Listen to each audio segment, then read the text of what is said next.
All right, so the larynx.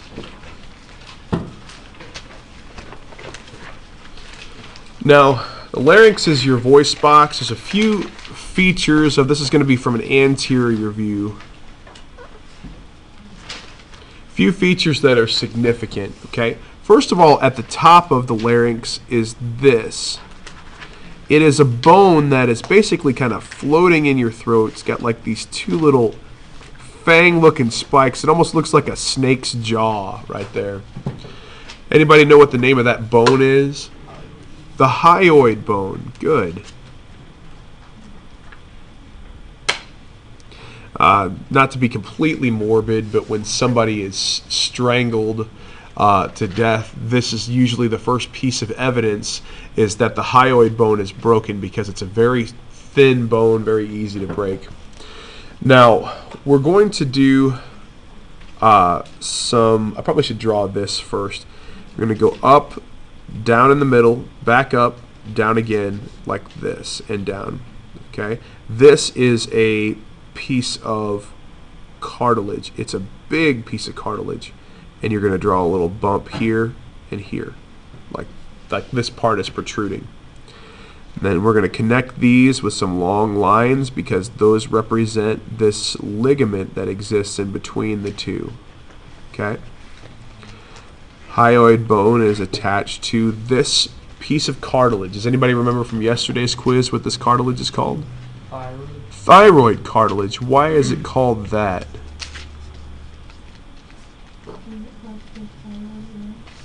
Yeah, it is. It's right next to the thyroid gland. In fact, the thyroid gland sits right on top of it. This right here is a bump that sticks out, and it is called the Laryngeal Prominence.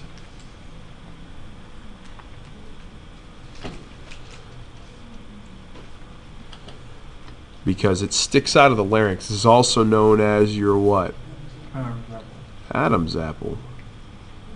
Folks, why does it stick out in males and not in females? Why is it not an Eve's apple?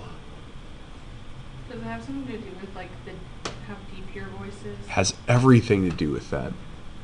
What happens is, you think about this as being, looking from the top, as a tube. During puberty, one of the secondary sex characteristics that happens in males is that the larynx grows in size, vocal folds get longer, voices deepen, but not so much in females. This protrusion can only move forward, okay? Therefore, protruding the Adam's apple further forward in males as a result of that. Now, the perfect storm for an Adam's apple sticking out a lot would be a skinny dude with a really deep voice, aka Coach Stove.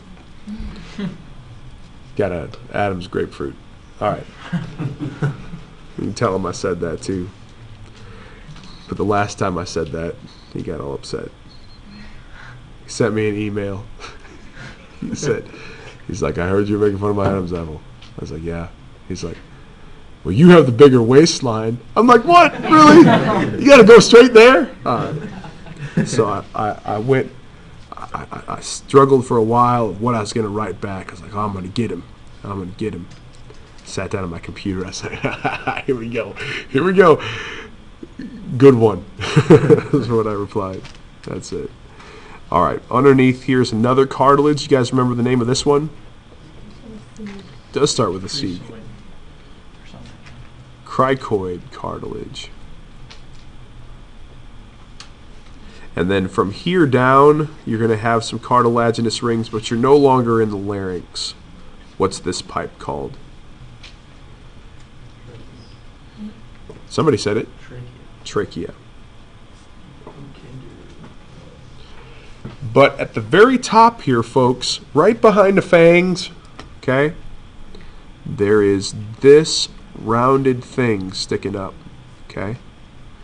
And it is a flap that wants to fold down that way. What's this flap called? Epiglottis. Now, that's from a superior view. This is not the best drawing, but you've come to expect that from me. Now, I'm sorry, this was the anterior. I'm sorry. We're going to look at a superior view now. So draw a circle. Okay. and then you're going to make a V like this from here to here and back like that. Double up that V on both sides. Folks, what's in your larynx that's really important that starts with a V? That's right. Vocal cords. Vocal cords. Sometimes called folds. What these two right here are, these fibrous strips here, are what are called the true vocal cords. That would make these two right here on the outside, these flaps, the what? False cords. Yep, false vocal cords or folds. Okay. There's three things that determine how what your voice is going to sound. Actually, there's a myriad of things. If you include vibrations from the sinuses, you include the shape of your mouth and throat. Because if you close your eyes and someone's talking to you and you know who that person is, you can easily identify their voice from others. The voices are they're not 100%, reliable as a you couldn't use them, I guess, as an evidence in court, I don't think, but everyone's voice is just a little bit different. But of the things that make our voices the way that they are, there are three things that influence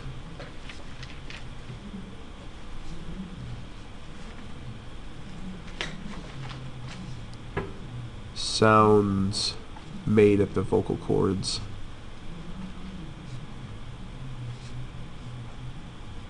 And they are